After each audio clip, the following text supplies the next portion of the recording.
Ay, magandang hapon po muli. Ito po ang inyong lingkod, si Jun Palacol sa programang Kontrapunto. Alas 2 na naman po. Tulad ng dati, kinagawian na natin na bago tayo magsimula ay tayo muna yung manalangin sa ngalan ng Ama, ng Anak, ng Espiritu Santo. Amen. Maraming salamat sa langit po. Salamat po sa pagkakataong ito na makarating po sa studio nito upang magbigay po tayo ng mga pananaw na kinakailangan natin upang maging malakas po ang ating institusyon, ang ating pamahalaan. Ito po yung ginagawa namin sa matabis na pangalan ng ating kapatid na sa Kristo, kasamang Espiritu Santo, magpasawalang hanggang. Amen. Sa ngalan ng Ama, ng Espiritu Santo. Amen. Ito po, ano naman, yung mga tatalakayin natin, yung mga napapansin natin na mga issue ngayon na kinakailangan talaga na bigyan pansin ng bawat isa sa atin. Kaya natutuwa ho ako dahil bukas, September 21, anniversary ng martial law, ay magkakaroon po ng maraming mga rally. Isa po riyan yung rally po dito sa Luneta, sa umaga, at mga bandang pagtatanghali naman ay dito naman po sa EDSA upang ipanawagan po na magising na po ang bawat isa sa atin at tayo po bilang mamamayan ay may katungkulan mag-contribute at punahin po ang ating pamahalaan. Sapagkat naniniwala po tayo na kapag hindi po natin pinuna ang ating pamahalaan, lumalabas na tayo po ay pumapayag sa mga pangyayari. Yan po ang mga kaisipan ng mga slaves. Hindi po tayo slaves. Tayo po ang master ng ating sariling bayan. Ang pananahimik po ay ang ibig sabihin po niyan ay pag kukonsinti sa mga maling ginawa. Pakita natin na hindi tayo nasisiyahan. Pakita natin na tama na, sobra na ang ginagawa niyong pandarangbong sa aming kabambayan na saan naapektuhan po ang aming mga social benefits tulad po ng sa PhilHealth, sa edukasyon, at iba pa po. Na imbis mapunta sa mga pinagkagastusan na wala namang pinagpuntahan, itong mga flood control project, ay mapunta na po sana sa ating mga medical na pangangailangan. Yan po ang kailangan natin. Kahit ipakita na po natin bukas, pumunta po tayo at makisama tayo sa matiwasay at tahimik na paglulunsad ng ating kamalayang Pilipino. Nasabi nga po ng ating Pangulong Bongbong Marcos na kung siya nga lang po sana ay hindi presidente, sana ay sumama pa siya upang batikusin niya ang mga pangyayaring ito. At natutuwa naman tayo sapagkat nakita na po natin ang kooperasyon ng bawat isang mamamayan sa atin. Napansin natin na pag binuksan natin ang ating mga social media platform, ay nakakaisa po ang bawat Pilipino na nilalabas po nila kanilang mga nalalaman sa mga pandarambong at pagpapasarap ng mga yumamang ito. Mga pamilyang habang naghihirap ang kapwa Pilipino ay sila naman ay walang patapusan pagpapasarap sa buhay nila. May mga bahay sa ibang bansa, may mga sasakyan, pagkakamahal, mga alahas, at mga eroplano, jet, mamamahaling sasakyan. Hindi na sila nakonsensya sa kanilang ginagawa. Sabi siguro nila, ito ng mga Pilipino naman to. Ano naman ito madali naman itong lokohin Wala naman sila pakialam sa mga pangyayari. Kaya anong nangyari nga po ay para bang naging systemic na po ang mga nakawan dito. Systemic na ang kinalabasan ay kleptopyrosis. Para bang kleptomaniac tsaka yung mga leptopyrosis po sa baha ay nagsama na po yan. Yan na po ang tinatawag natin mga social behavior ng ating mga pangyayari. Ito pong mga systemic na ito po ay para may kukumpara natin sa isang cancer. Bakit po nakakamatay ang cancer? At dapat ito'y ginagamot. Yan po ang ating kalagayan ng ating panahon po, kahit pa po ng panahon pa po nila Rizal, sabi nila cancer sa society natin, yung mga korupsyon na ito. Bakit po nagiging namamayagpag ang mga cancer na ito? Namamayagpag po tulad ng mga sakit. Ito po ay patuloy na lumalakas sapagkat may mga kinakain nutrients. Ano mga nutrients na kinakain nila? Yung bulok na sistema ng ating pamahalaan. Na pinamahalaan ng mga korap na opisyal na walang system of accountability and transparency. Walang chumicheck sa kanila. At isa pa po, itong search na balik natin sa political kasi ito po ang pinanggalingan sa political kasi ginamit po ng mga politiko ang political system kasi sabi nila sa pamamagitan tinatawag nilang political patronage patunay silang mananatili at magpapadami pa ng kanilang kapangyarihan sa pamamagitan ng kanilang mga pag-anak o mga political dynasty. Ititawag po natin political patronage. Itong pagbibigay po ng mga ayuda at mga salapi tuwing election, itong kinikreate po nitong political patronage na to na aasa ka lang sa politiko na wala ka lang pakialam kung may gagawin sila man o hindi. At sasabihin naman ng mga politiko, ibig pa ako gagawa ng tama ng mga proyektong makabubuti, ibayad na kayo sa akin. Ang pinambayad naman ho, kung nagbayad sila ng personal sa mga mamamayan, ay sapagkat yun ay kinita nila sa kanilang mga korupsyon. At isa pa ho, sa isang political na pananaw, ay hindi po nila pinondohan mabuti ang ating educational system. Gusto nila ang ating mga mamamayan ay mag-remain na mahirap sapagkat para hindi po makapag-isip, hindi makakontra, hindi nila ma-exercise ang kanilang critical thinking, yung cognitive reasoning po. Ganyan po ang ginagawa nila. Kung papasin po natin, karamihan po sa mga mahihina ang kaisipan ay galing po sa mga mahihirap. Kulang po ang pagkain na kinakain ng ina upang magbigay po ng tapat na sustansya sa kanyang anak. Kaya nangyayari ho, ang brain development niya ay napakahina. At maliliit pa mga stunted huyaan. Kasi kulang nga ho, wala silang pinapasok. Bakit nga kinulang? Sapagkat nasa kahirapan.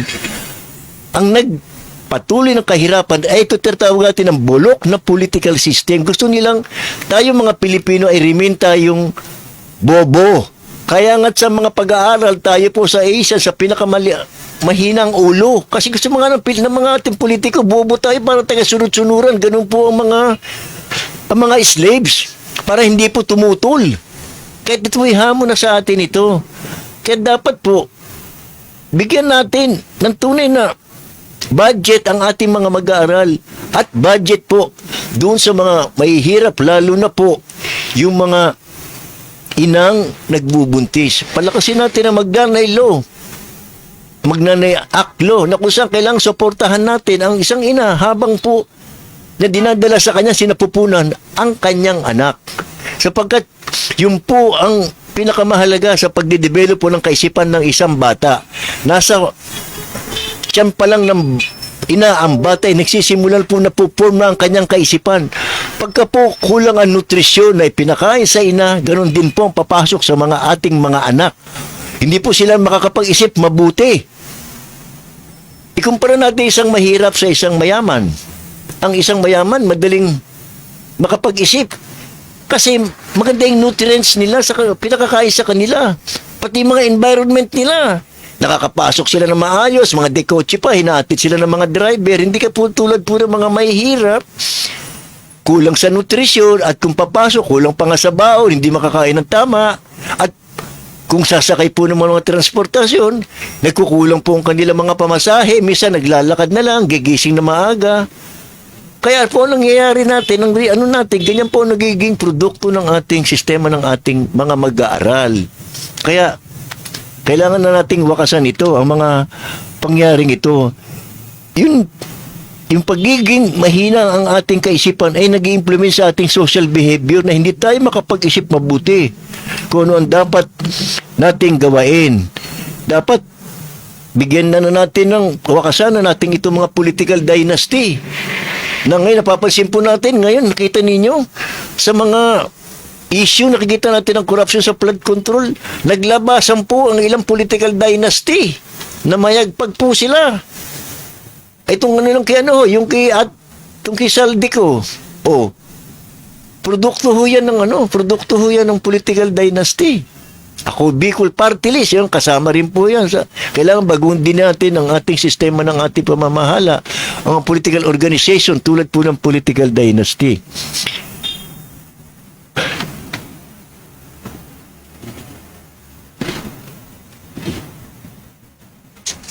May mga tao po kasi, nakaramihan po, ay mga politikong Pilipino na wala pong katapusan ang kanilang pagkuha ng kayamanan. Wala hong limit. Sabi nga maring makontrol natin yung magkaroon tayo ng flood control pero wala po tayong grid control.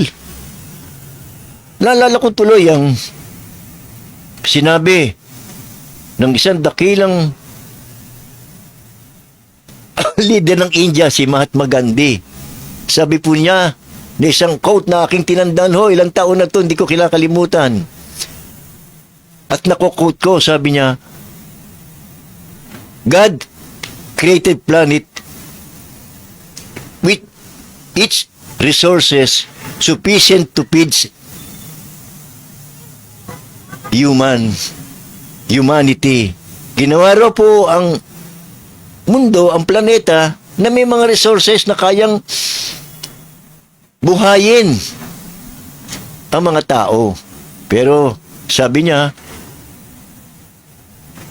the resources that the earth produce become scarcer o lumiliit na po due to the greed of the people. Lumiliit po. Kung isang tao ay dapat tumanggap ng 100 dahil sa kaswapangan ng mga tao, walang katapusan, kaswapangan na nagka-create ng mga created insatiable person. Wala hong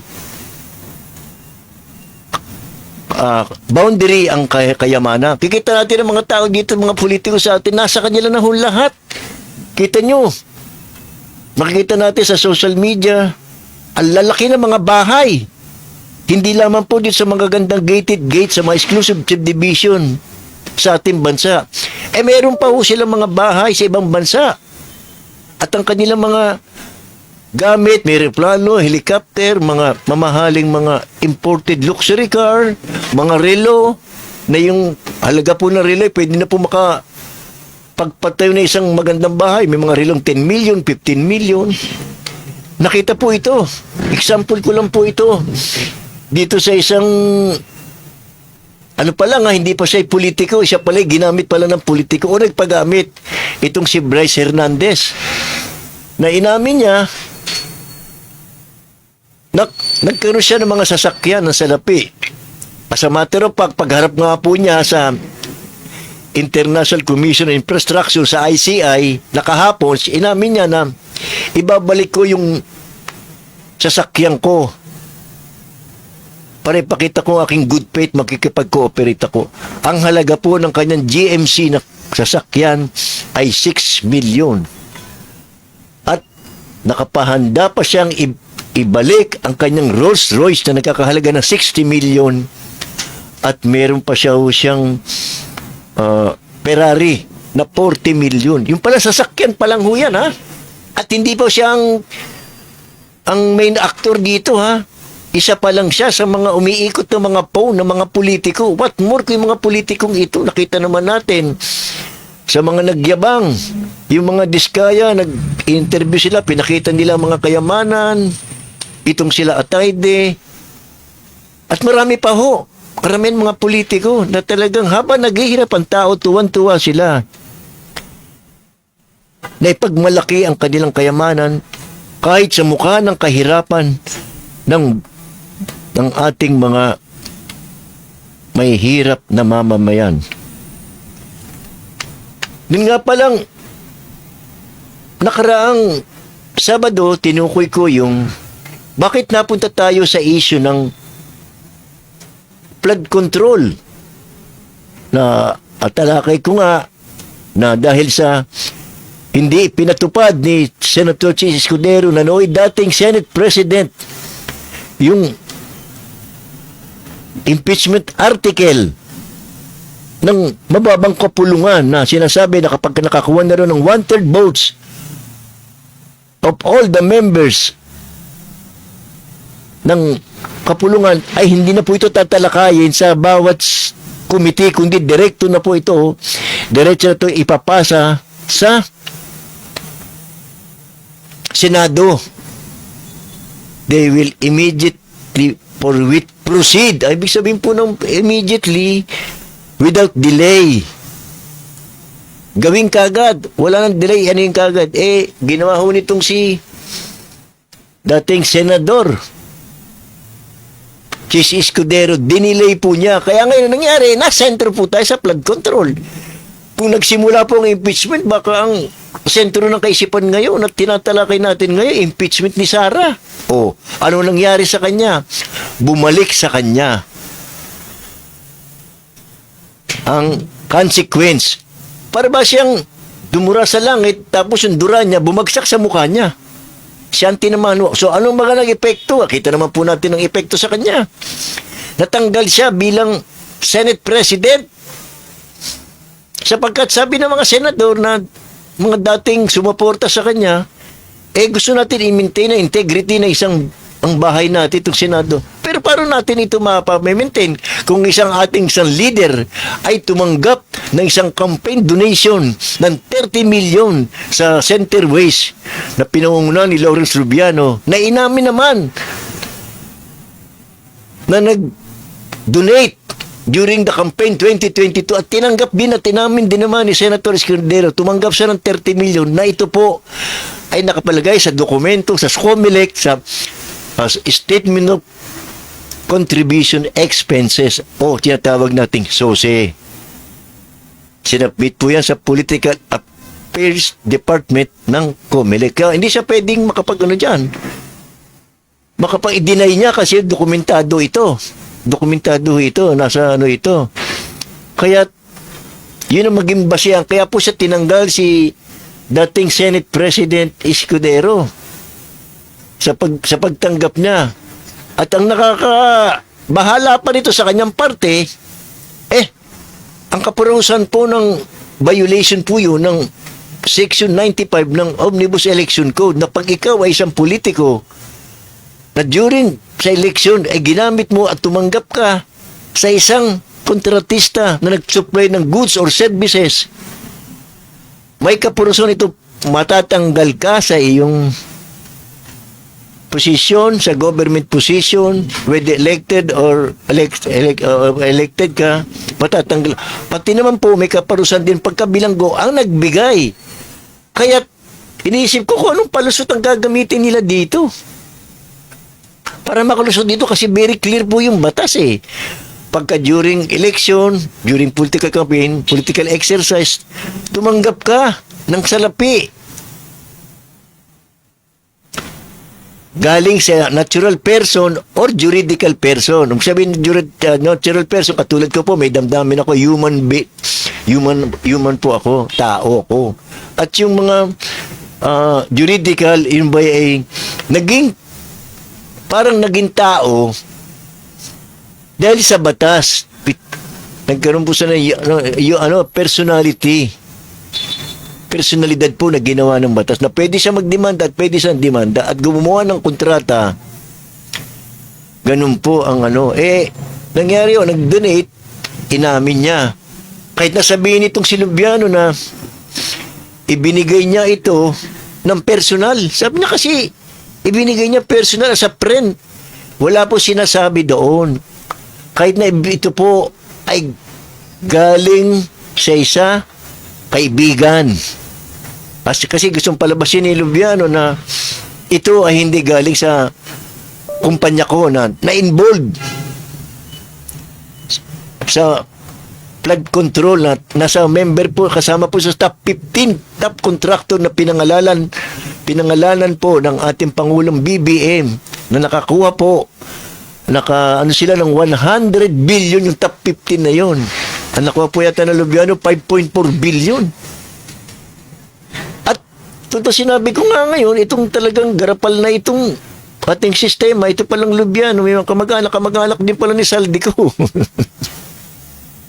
Talagang darating din ang panahon talaga may paghuhusga talaga. Hindi habang buhay ay mananatili ang mga nasa itaas. Ngayon din po, ang masasabi ko rin, diyan siya pa nangyari kay Chis Escudero, ayun pong binanggit ng isang matalinong German. Naalala po ba ninyo si Albert Einstein na isang pinakamatalinong German? Napakataas po ng IQ niya. At siya po ay sa German. At ang mga German people po ay siya po pinakamatalino sa buong mundo. Ang IQ po nila ay pangalawa po sa Finland.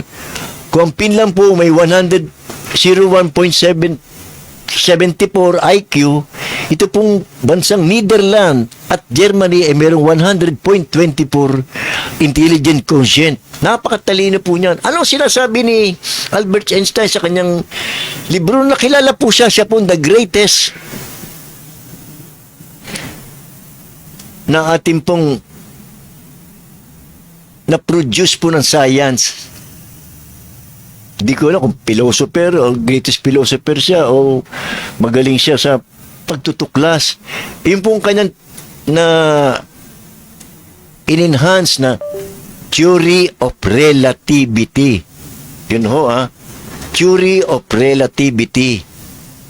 Na talaga pong yan ay nakilala since pa po noong 1800 pa yan. At hanggang ngayon po ay pinaano po sa science yan. Ano ibig sabihin ba ng theory of relativity? Ang sinasabi po ng theory of ang ating sa theory of ng theory of relativity, ibig sabihin lahat po ng bagay na nangyayari, ito po ay mayroong kadahilanan.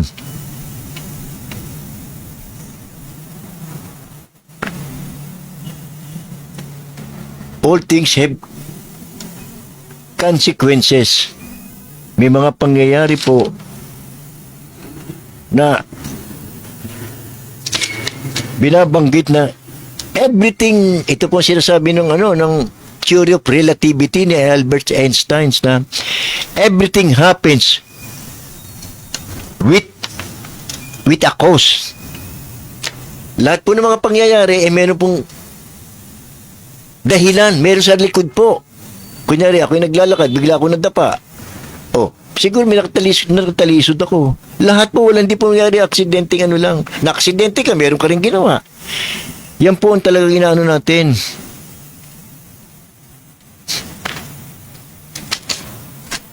Kaya, yun, ang nanganak, ang nangyari kay Chis Escudero, theory of relativity, everything happens with a cause. Yung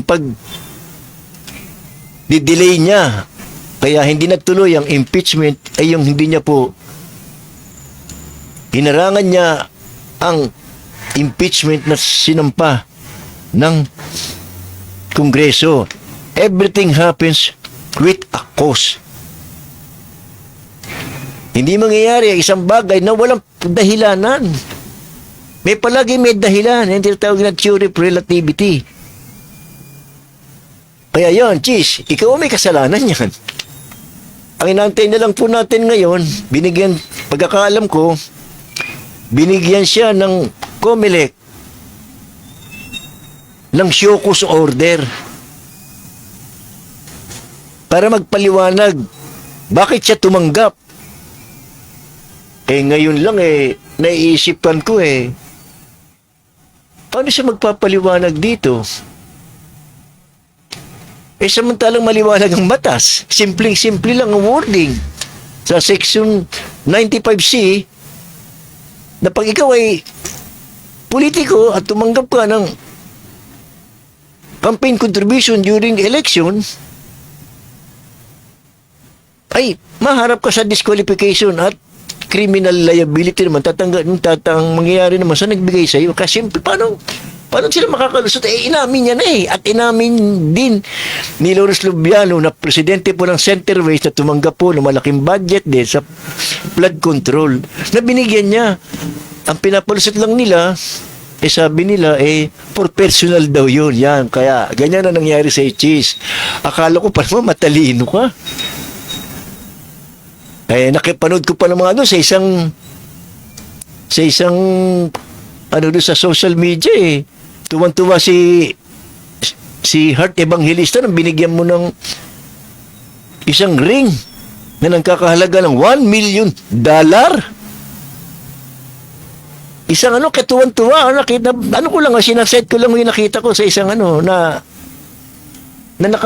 na tinanggap na. Tuwang-tuwa si Chis. Si Heart Evangelista.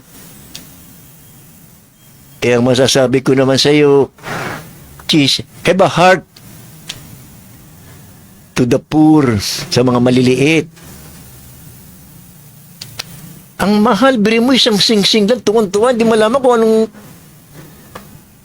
paglagay ng kaligayahan ni Chad. Tagsisigaw pa pero malaki pa ni ni Chis, ni Herteba. Isang sing-sing na maliit, 60 million sa peso, $1 million kung ang natin is $1 to 60, ang palitan ay 60 million pesos. Abay, napakalaki ho niyan. Saan ka kumuha niyan, Chis, ng perang yan? Ngayon, mabalik ko tayo sa usapin uli ng political. Gusto ko rin po rin i-injectan na niyang religion. Sana mali ako na merong napasukan dito ng religious religious activities na impluensyahan po.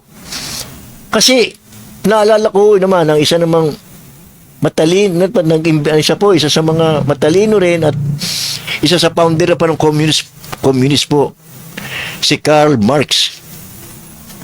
Ang sabi po niya sa kanyang libro na hanggang ngayon po ay may impluensya, sabi niya, religion is the opium of the masses. Yan doon pong pinalaan ko. Sabi sa religion, nakikinig na po masik, kaya po hindi tayo masyad pag-unlad daw. Yan ang sinasabi niya. Ngayon i-apply natin dito po sa Pilipinas.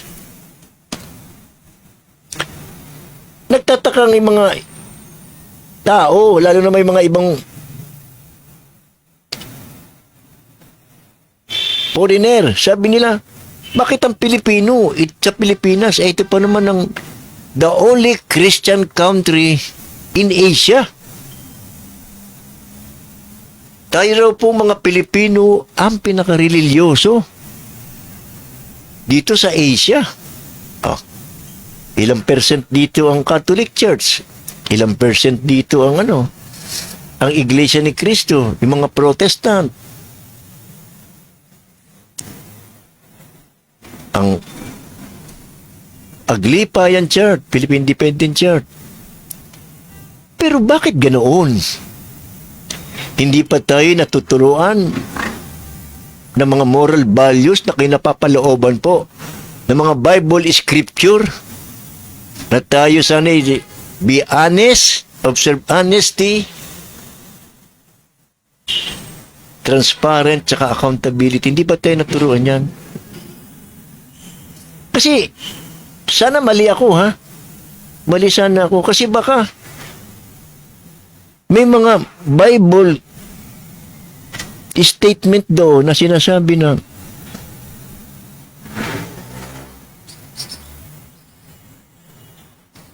patawarin mo nagkasala. No, ipinakita nga, nakita ko nga ito, kung tayo mo nun pagka Holy Week ko, pagka pinalalabas po yung ipinapako si Kristo sa krus, kasama nyo ang dalawang magnanakaw. Ang nasa kanan niya, si Dimas. At yung kaliwa naman, si Hestas, na talaga po namang napatunay magnanakaw. Kaya katulad po ni Kristo, sabay po silang naglakad. May mga nakapako rin sila.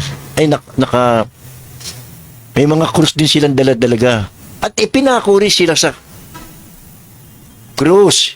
Kakasabay silang tatlo, si Kristo, si Dimas sa kanan, at si Hestas. Ang sinabi po ni Hestas na, Panginoon, pagka ikaw nasa paraiso na, isama mo na ako. Ang sagot ni Kristo, I promise na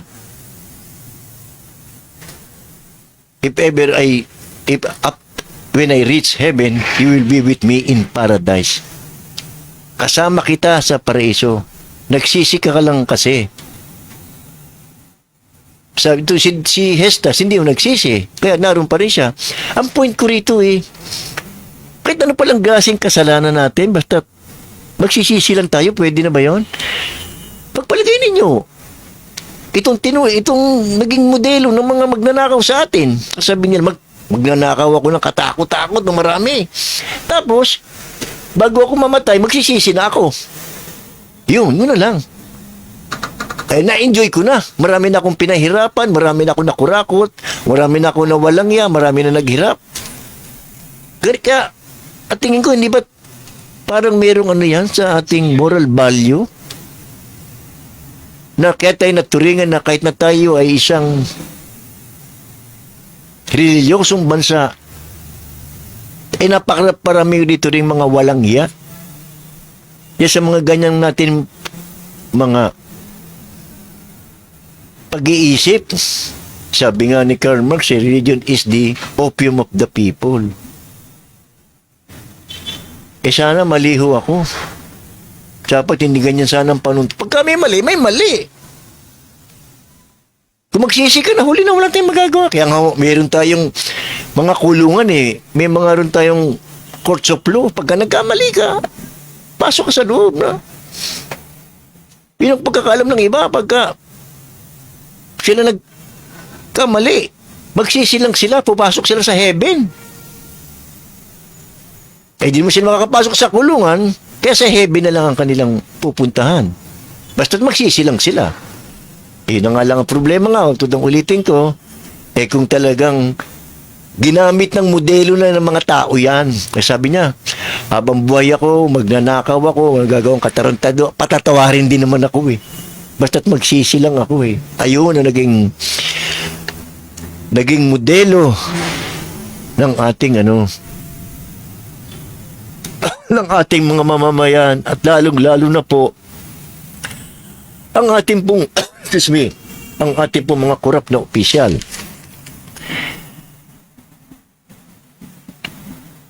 Ngayon po naman pupunta naman po tayo dito sa pagkakatanggal kay Speaker Romualdez. Alam po ninyo, believe din ako kay Pangulong Bongbong Marcos, kahit na po kanyang pinsan buo at marami po ang mga followers po ni Speaker Romualdez sa Kongreso. Kasi ang Kongreso po ay kinabibilangan po ng mga mahigit 316. Ang KBL po dyan sa pinangungunahan pa ni Martin ay mahigit 100. Kayang-kaya niya pang punin talaga ang majority. Pero sinabihan siya ng ating Pangulo, tapos na. You have to resign. Sapagkat lumalabas ng integridad ng Kongreso ay na-compromise sa iyong pamamalakad. Ang pinakamagandang ehemplo dyan ay si Saldico. Paano magkakaroon tayo ng House of the People kung leader dyan, katulad sa Senado, ay ang integridad ay na-compromise na? Kaya marahil kinausap ko siya ni ating Pangulo, time is enough. Tapos na, sobra na, tama na. Kaya yon, pinalabas lang na nag-resign siya. Pero actually, magre-resign mo ba niyan? Walang reason. At sining taong kumausap sa kanya? Wala na pong iba. Ang ating logical conclusion leads na Pangulo lang po ang pwede magagawa niyan. As a matter of fact, natatandaan ko ho, nung January of this year, na nakusan po nagkaroon po ng anomalya, alingas-ngas dyan sa budget insertion, at may kinalaman nga po itong si Saldico, ang una pong ginawa ng kanyang anak ni Pangulo, ng majority floor leader ngayon ng House na si Sandro Marcos, ay nag-file kagad ng motion ousting Saldico as chairperson ng Appropriations Committee. Ito po ang pinaka-powerful. Ito po ang naglalagay po ng budget. Alam po ninyo,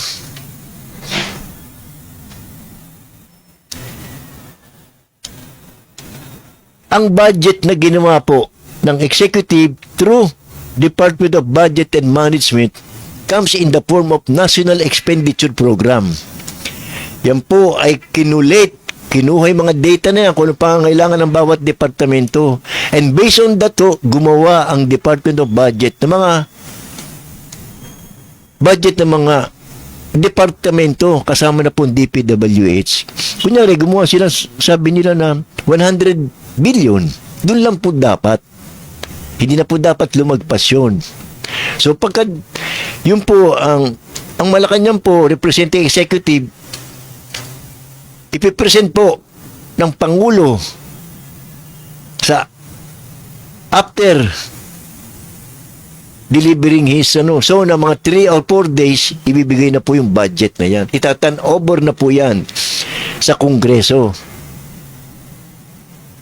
The Congress pursuing its pursuing its mandate, yung power of the purse, sila po mag-i-examine yan. Titingnan nila yung ano pa nga dyan line item. Kasi pinagbawal na po yung lump sum. Kasi nung panahon po ni Pinoy, lump sum po yung nagkaroon po ng mga pork barrel doon. Kaya ngayon, line item, titingnan huyaan. E-examinin niya ng House of Congress kung tumatama nga. Ganun pagkatapos po nila, itatan over po naman yan sa Senado. Para po naman, may sariling review din ng Senado. Pag-aaralan nila yan, kailangan tumama yung national expenditure doon sa kanilang mga ginawa. Kasi, maaari sa tingin nila, isang ganitong departamento ay sobra at may kulang itong ganitong departamento may kulang, that ililipat naman nila basta basic, pwede naman nilang ganyan kasi yung Congress as power of the power of the purse. Kaya nga lang sila lalagpas doon, kunyari 100 billion. Kaya nga lang na nagka-problema. Ito nung sinubmit na po ng House of Representatives sa Senate, meron po dyan mga tinatawag natin conflicting version. Iba pong version of Representatives sa version po ng Senate. Kaya nga po yan, ang gagawin nila, mag-designate ng tinatawag na mga representative ang Kongreso at ang Senado. Tinatawag natin bicameral. From the word to by-cam. Dalawa po yan.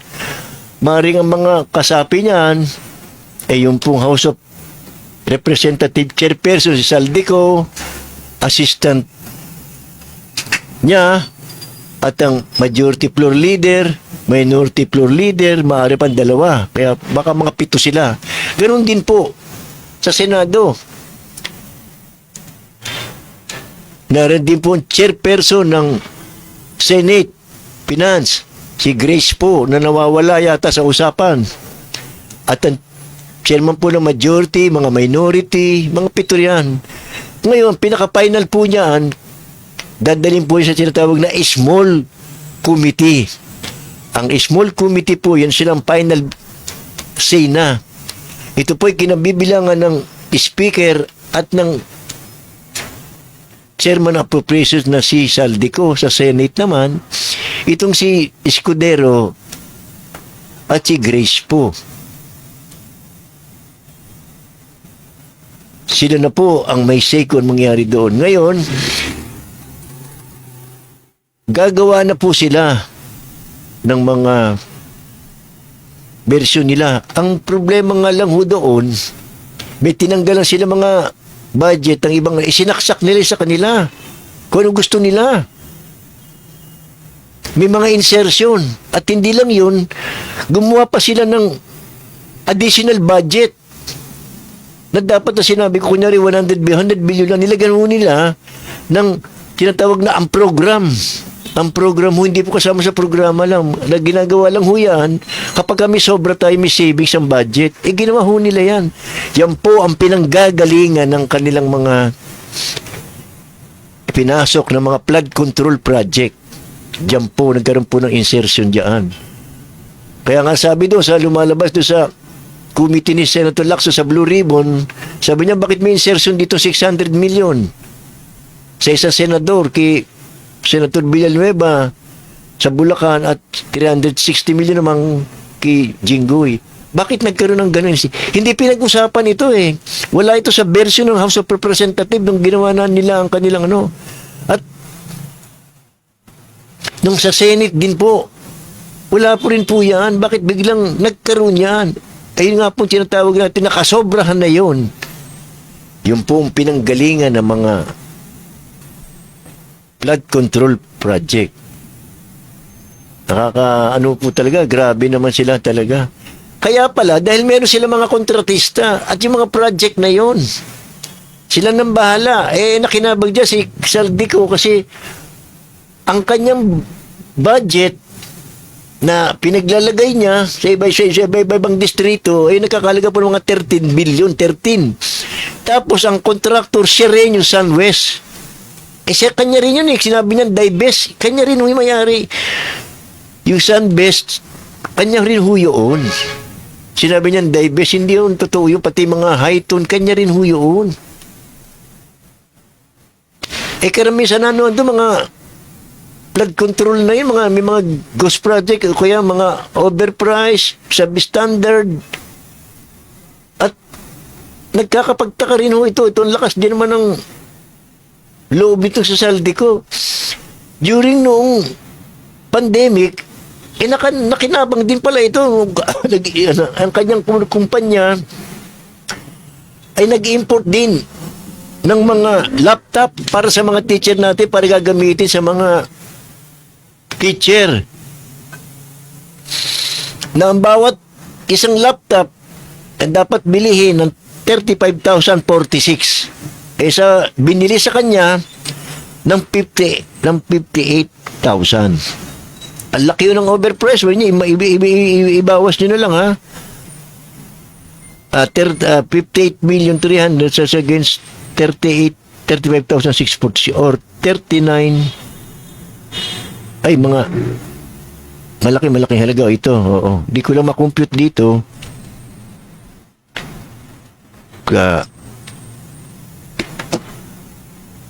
Tapos sa nangyaring ito, na dapat nabigyan ng mga public school teacher para po sa pagtuturo ng mga guro sa kanilang tahanan, ay dapat po ang project na tumanggap ng dapat po tumanggap ng laptop ay dapat ay 68,500. Ay dahil nga po sa malaki budget ng Pinasa, ang nagawa lamang po ay na-order po lamang ay 39,500. So, na-deprive po ang mga teacher natin ng ganyan. During pandemic ho yan, ha? During pandemic yan. Tapos during pandemic din sa mga ginamit natin sa COVID. May mga nag-import din ho, si Sunbest. Pero pa ho yung ginawa ng barkada ni Duterte na si alimutan ko yung Chinese na pangalan na kumitaw sa Parmali. Pero pa ho yan, ha? So,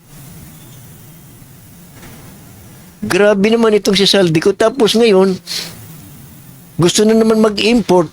Nagre-request kay Francis Q. Laurel, na sekretary po ng Agriculture, mag-import po ng 30,000 container van para paglalagyan po ng mga import ng mga isda. Ay hindi po pumayag si Secretary Q. Laurel. Kasi po mangyayari kapag marami tayong in-import, paano naman po ang presyo ng ating ng mga isda? Bababa po yan. Kawawa naman po ang ating mga namumuhunan dito at mga mangingisda. Bababa po ang kanilang ang presyo. Siyempre, namuhunan dyan ang ating mga Pilipino mangingisda, hindi malalaki at maliliit, bigla pong bababa yun. Kasi babagsakan po ito ng mamumurahing mga isda. Yun, buti na lang hindi pinagbigyan ni Sekretaryo Laurel. At ang nakakapagtaka ho rito, ang mga kumpanya ni Saldico, si Saldico, palaging isa sa mga top na kumikita ng pera. Ang nakakapagtaka sa record ng BIR, bakit hanggang ngayon, wala pong pangalan ni Saldico. Sa mga top taxpayer. Ibig sabihin, pati BIR na, impluensya na niya. Grabe itong mga pangyayaring ito sa atin. Ganon din po siguro mangyayari dito sa mga na-involved na mga flood control project na mga kontratista. Siguro, pati yung kanilang mga tax, siguro baka ang nilagay lang yan ay maliit lang. Kasi sabi ko nga ang problema sa ating bansa ay systemic. Lahat na po ng ahensya ng pamahalan dito pinasok na po. Ang Diyos dito, masakit man sabihin, hindi na po ang Panginoon sa langit, kundi ang Diyos puro pera. Talod nga na sinabi, binanggit ko rin, sabi ng foreigner, bakit daw sa Pilipinas, magkakamukha ang mga Pilipino, lalo daw yung mga nasa government service. Napansin nyo, nagkakamukha nga raw. Sabi ko, bakit magkakamukha? Kasi mga mukhang pera, kaya magkakamukha ang mga Pilipino, lalo yung tatrabaho. Yun ang sistema na Kaya, sa akin kahit anong klase pong pagpapalit yan ng tao, Pilipino pa rin yan. Yung sistema, yung taong yun, may cancer din. Cancer po sa lipunan tayo, ang ating may kleptospirosis. Yung kleptomania at saka leptospirosis po. Yung kleptomania, yung pagiging addict sa pagnanakaw, itong leptospirosis na sakit na nakakuha natin sa baha. Kapag pinagsama po yan, kleptospirosis, sistema po, babalik na naman tayo sa political Yan ang produkto ng ating bulok na sistema ng pamahalaan natin. Kaya anong klaseng pagbabago? Abang yung mga Pilipino, ganun pa rin ang kaisipan. Magsimula nung tinanggal natin si Marcos 53 years ago sa EDSA. Ilang presidente nang dumaan. Katapos ni Marcos, si Cory Aquino, Fidel Ramos, ERAP, si Gloria Macapagal, si Noynoy, si Duterte, at ngayon si Bongbong, parang wala yatang pagbabago. Yung sistema nga may diferensya. Kahit natin palitan, excuse me, at ang ating sistema ng pamahalaan, kapag kayong mga tao na yun pa rin ang kanilang mga behavior, ay paulit-ulit po natin gagawin ang ating mga pagkukulang. Para po yung nakakita tayo na isang driver na isang jeepney, nandyan jeep o kotse, kahit anong klase pong ganda ng ating sasakyan, kahit ilang bas-bas ng pariyaan, kung yung ugaling Pilipino pa rin na mahilig makipagsiksikan, makipagkarerahan, pareho walang pagbabago. Kaya kailangan natin yung bagong driver na bagong ang kanyang kaisipan, ang value nila. Pagmamalasakit, hindi corrupt. So, napakarami po nating gagawin dito. We have to redeem our values as Pilipino. Para yatang napakahirap yata. Kasi baka hindi na tayo buhay bago mangyari ang mga bagay na yan. Sana itong henerasyon na to ay karoon naman ng mga bagong environment upang maranasan nila ang magandang buhay. Yung nga lang po taga nakakalungkot sa mga pangyayari. Pero dapat hindi tayo tumigil din sa pagbabago. Kasi pagka tumigil po tayo, para lumalabas na surrender na tayo. Magpahit tayo sumurrender, have strong faith sa ating Panginoon na tayo'y tulungan niya. Yun nga lang, bago tayo tulungan muna natin ang sarili natin. Sabi nga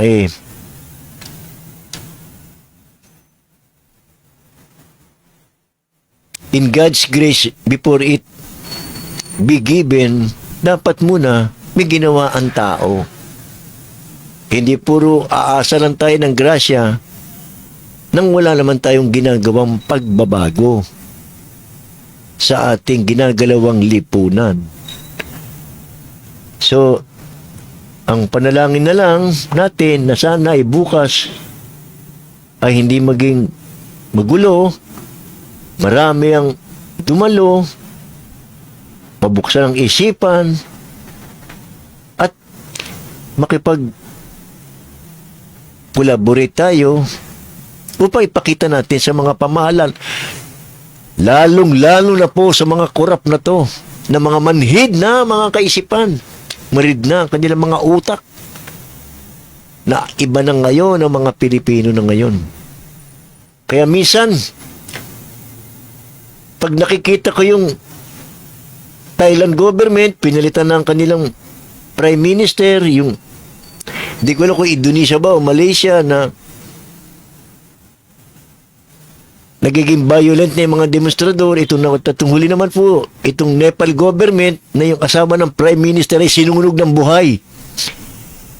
Siguro pag nakakita, siguro baka pag makakita siguro ganyan, sample siguro, baka, hindi ko naman sinasabing gawin natin yun, ha? Pero siguro pag nakakita ng ganyan, siguro mga Pilipino, baka itong mga kurap na ito, magbago ng isipan, baka matakot na sila. Kasi kailangan talaga, hindi pwede magpatuloy yung mga ito. Talagang sobra-sobra na. At pinagyayabang pa sa social media ang kanilang mga kayamanan, kasama yung mga anak nila na tinatawag natin mga nepo baby. Akala nila tamang ginagawa nila, puro kayabangan. Ngayon, ano nangyari ho? Example ng nepo baby, yung po nangyari sa Quezon City. Ayun, nagyabang si Atay, ayun, sila ngayon ang iniimbestigahan. Ang dami pa lang nitong bahay sa ibang bansa, mga binili nito. At ngayon, binulgar ni Mayor Belmonte na itong mga congressman nila. Kakabit ko lang ho yung binulgar sa Senate session binulgar ni Diskaya na ilang congressman ang na-involve at 4 po doon ang mga congressman ng Quezon City. Nang huling sinabi ni J. Belmonte ay hindi po sila sumunod sa master plan. Kanya-kanya po sila. So, ganyan po nangyari. Nakakapanlumo po. Kanya-kanya. Yung mga congressman, ayaw nilang sabihin ang plano nila sa mga local government. Kasi sabi nila, baka makihati pa mga ito. Sa SOP tatanggapin ko. Kaya, makredit pa sa kanila yan. Baka dumating ang panahon na makalabang ko yan. Kahit yung sarili kong, wala akong pakialam sa inyo, mga local government kayo. So, ganun po ang mangyayari.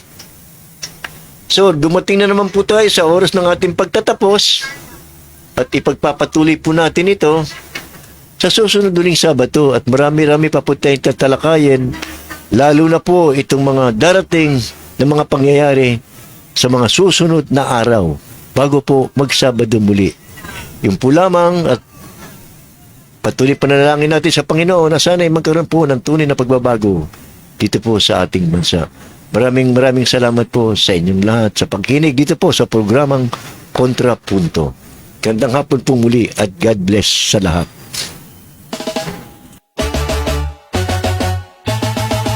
Paranaque, Netreo, kami ang kasama mo. Hatid ay saya't kwento sa bawat panin ng mundo. Kasama si Gaspar Latam, tagapagbalitang tapat. Laging nasa ere, serbisyo ay sapat. Oh, Paranaque, Netreo Worldwide, boses ng bayan, boses ng mundo. At kasama si Gaspar Latam, laging handang magatid ng totoo sa himpapawid. Boses ay malinaw, balita't musika sa puso'y dumadlaw. Mula sa bayan ng Paranaque hanggang sa dulo ng mundo, dalay pag-asa at ngiti. O Paranaque, Netreo, kami ang kasama mo. Hatid ay saya't kwento sa bawat panig ng mundo. Kasama si Gaspar Latam, tagapagbalitang tapat. Laging nasa ere, serbisyo ay sapat. Kwento ng masa, boses ng bawat isa. Makulay na buhay dito ay nagsasama. Walang hadlang, oras o distansya. Basta't neto'y bukas, abot namin ang lahat. O Paranaque, Netreo, kami ang kasama mo. Hatid ay saya't kwento sa bawat panig ng mundo. Kasama si Gaspar Latam, tagapagbalitang tapat. Laging nasa ere, serbisyo ay sapat. Kung Paranaque, Netreo Worldwide, boses ng bayan, boses ng mundo. At kasama si Gaspar